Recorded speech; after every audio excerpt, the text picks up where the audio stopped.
یہ stock exchange کے بارے میں ایک سوال ہے کہ میں نے ایک جگہ یہ کہا تھا کہ اسٹاک ایکسچینج میں سے بلکہ جو بھی میں نے جو سفارشات دی تھیں 2 جمعہ پہلے، ان میں یہ تھا کہ اس میں سے سٹے کو حرام کیا جائے.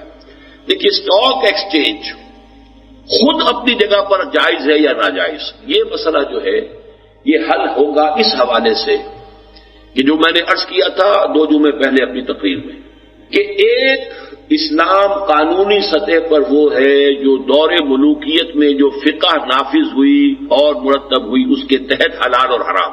ایک حلال اور حرام ہے دور نبوی کی فقہ کا اور دور خلافت راشدہ کی فقہ کا، ان میں فرق ہے. پھر ایک ہے دین کے اندر اخلاقی اور روحانی سطح، یہ تیسری ہے. تو یہ 3 جو ہے لیول معین کر لیجئے. اب جو بھی نظام ہمارے ہاں ہے وہ روحانی اور ایمانی سطح سے گر کر، دور نبوی کے اس سے سطح سے گر کر، پھر وہ دور فقہی کی حلال اور حرام کی سطح سے گر کر اب بالکل مادر پدر آزاد ہے. اس پہ اگر کچھ زنجیریں آپ نے ڈالنی ہے تو پہلے سٹیپ بائی سٹیپ لترکبن طبقا عن طبق. اب آپ پہلے کم سے کم جو فقہی اسلام تھا جس کو ماننے والے تو یہاں سب ہیں، ان کی سطح پر جو چیزیں حرام ہیں ان سے تو بچیے نا. سٹا تو حرام ہے مطلق ہے سب کے نزدیک، اسے تو نکالے. اب آیا اسٹاک ایکسچینج، اسٹاک یعنی حصوں کا لین دین بھی جائز ہے کہ نہیں، یہ مسئلہ اس کے بعد آئے گا. لیکن فی الواقع اس وقت اس سطح کے اوپر وہ جائز ہے، اس لیے کہ یہ بھی در حقیقت کیا ہے، ایک کارخانہ ہے، اس کے اندر کروڑوں روپے کی جو ہے وہ انویسٹمنٹ ہے، اس کے حصے دار ہیں ہزاروں کی تعداد میں. اب اتنی رقم ایک آدمی کے پاس تو نہیں ہے. آپ شراکت بھی شروع کرتے ہیں تو شراکت جو ہے اس کے اندر بھی آپ کسی کام میں شریک ہیں، 1/1000 کے شریک ہیں. کوئی وقت تو ایسا ہوگا کہ آپ بیچنا چاہیں اپنے حصے کو، آپ کی کوئی ضرورت پیش آ گئی ہے، آپ اپنی اس میں سے رقم نکالنا چاہیں، کیا کریں گے؟ آپ اپنا حصہ اس کو فروخت کر سکتے ہیں کہ نہیں؟ اگر فروخت کر سکتے ہیں وہی شیئر ہے. اب وہی شیئر جو ہے ہمارے ہاں اس نے یہ شکل اختیار کر لی ہے. وہی امرہم شورا بینہم، جو پہلے بیٹھ کر صرف جو ہمارے جو ہوتے تھے قبائل کے سردار، ان کے مشورے سے امرہم شورا بینہم ہو جاتا تھا. اب وہ ایک ایک شخص کو اپنے ووٹ کا حق دے کر امرہم شورا بینہم کی ایک عملی شکل پیدا کر لی. اس حوالے سے یہ اسٹاک ایکسچینج اس لیول پر جائز ہے. آپ کی ایک حصے داری ہے ایک کام میں، آپ اپنے اس حصے کی حد تک اس سے اپنی جو ہے ملکیت کسی دوسرے کو ٹرانسفر کرنا چاہتے ہیں.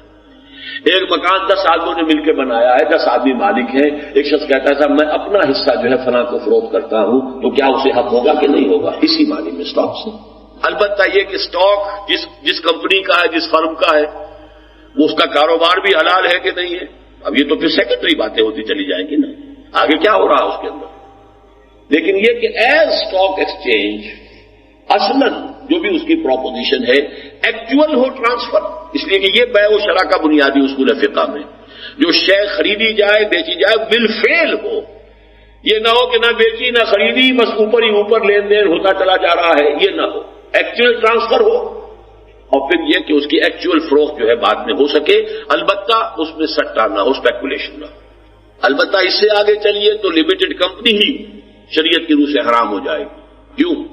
لمیٹڈ کمپنی کا مطلب یہ ہے کہ ہم نے کاروبار ہم شروع کر رہے ہیں، اس کا یہ سرمایہ ہے، اتنا 5 کروڑ سرمایہ ہے، ہم نے اسے شروع کیا ہے.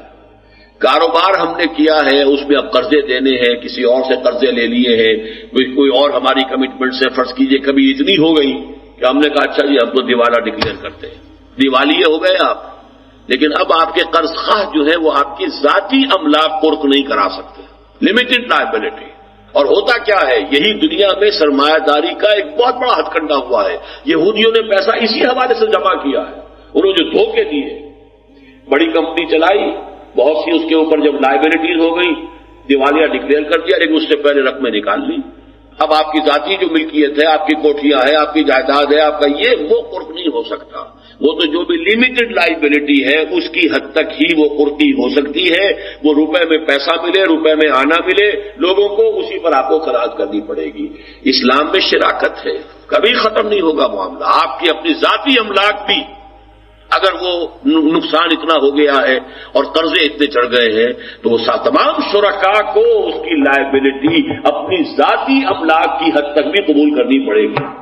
تو جتنے بھی یہ لا ضرر ولا ضرارا جہاں بھی دھوکے کے اندیشے ہیں وہ سارے اسلام نے سدباب کیا ہے کہ کاروبار صاف ہو، ستھرا ہو، پاک ہو، اور اس کے اندر یہ دھوکہ دہی کے امکانات ختم کر دیے جائیں۔